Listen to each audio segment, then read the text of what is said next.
a while back, a friend of mine said that I should paint a picture of him. I was like, okay, that could be fun. I like a challenge to see if I'd actually do it.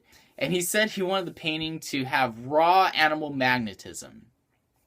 I didn't know what that meant, but it sounded erotic.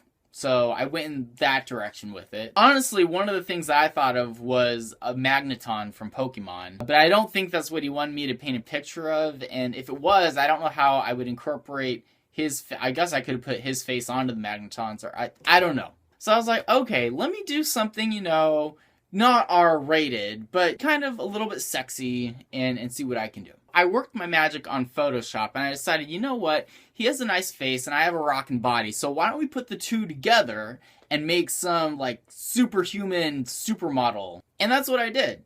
So in Photoshop, I put his face onto my body, and I came up with this awesome image, and I painted it. Frankly, I'm ecstatic with how it turned out. I especially love his expression in this. I gotta hold this up correctly. I painted the skin with gold, so it's really reflective when the light hits it just right. I made it kind of expensive for a couple reasons. One, it was so laborious to make this painting. You guys have no idea. First, okay, I had to paint the background blue and green. And then I had to do all that work on Photoshop to put our bodies together and then make it look like this. Then I had to cut out the image, trace it onto here, paint it.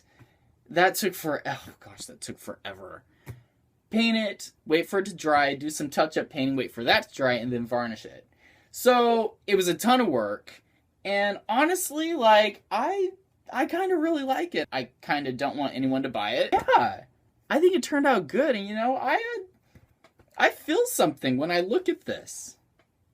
Aroused. So anyway, what I learned from this experience is that I'm not half bad at drawing people's faces. The next person I want to do is draw my own face. I say draw, but I mean paint. Gosh, that turned out good. Alright. So anyway, my arm's tired. I was impressed with myself that turned out as good as it did. I mean, I know I'm totally tooting my own horn right now, but I'm just really impressed with myself. I didn't always used to be able to do this, and now that I can, wow. I'm impressed.